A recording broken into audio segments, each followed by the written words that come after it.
Mara had always believed that marriages don't end with a scream. They end with a small thing: a receipt, a missed call, a key that doesn't belong to any lock in the house. Hers ended with a key. She found it in the pocket of Daniel's gym jacket. Not hidden, not even wrapped in tissue like something precious. Just there, tossed in with loose change and a stick of gum, like it meant nothing. Like she meant nothing. She didn't confront him that night. She did something far more dangerous. She waited. 6 years earlier, Daniel had proposed on a night so ordinary, neither of them remembered what they'd eaten for dinner. That was the kind of love they'd had. Unremarkable, steady, the kind you don't notice until it's gone, like your own heartbeat.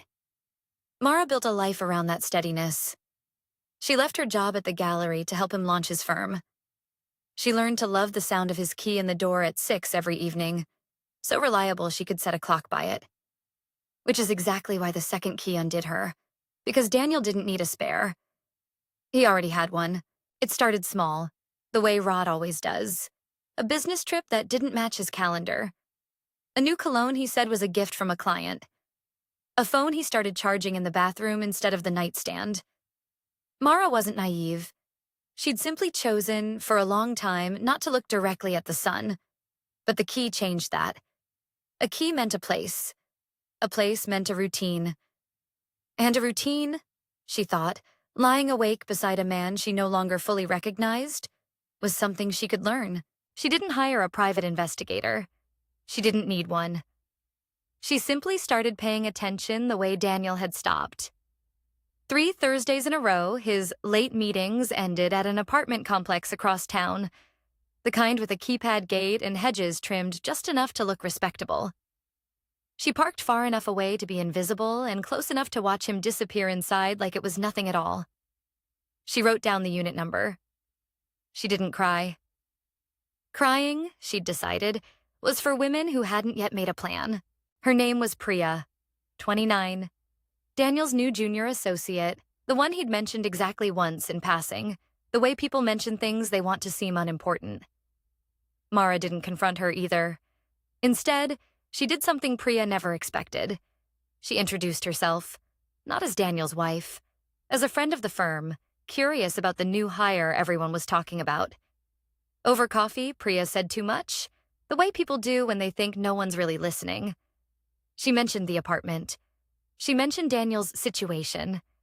His words, apparently, being complicated but almost resolved. Mara smiled and said that sounded wonderful. Inside, something cold and clear settled into place.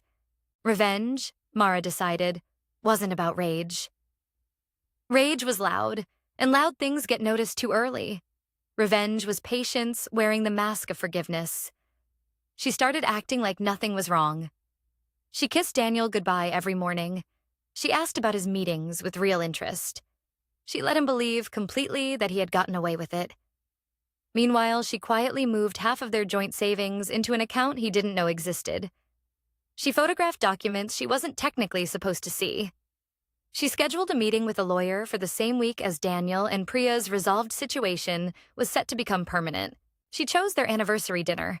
6 years to the day since the proposal he'd barely remembered planning. Daniel ordered wine and talked about the future. A house upgrade, maybe a trip to Portugal.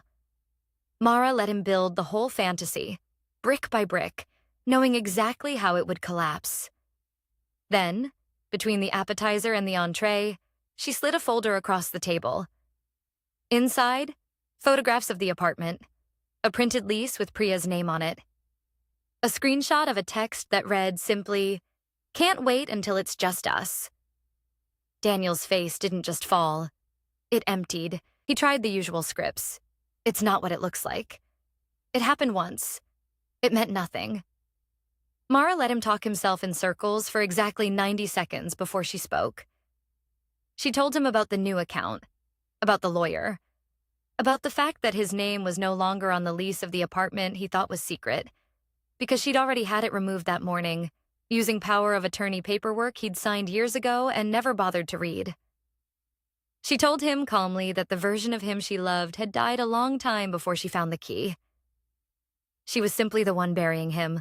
She left him at the table, not in anger, in peace. Outside, the rain had started again. The same rain from the night she found the key, 6 weeks and a lifetime ago. But this time, she wasn't standing frozen in a window. She was moving. Daniel would spend the following months discovering just how thoroughly a patient woman can dismantle a life she built with her own hands. People love to say that revenge is a dish best served cold. Mara had a different theory. Revenge isn't a dish at all. It's an exit. Quiet, deliberate, and perfectly timed. And the ones who plan it best are never the ones who scream. They're the ones who smile, pour the wine, and wait for the check.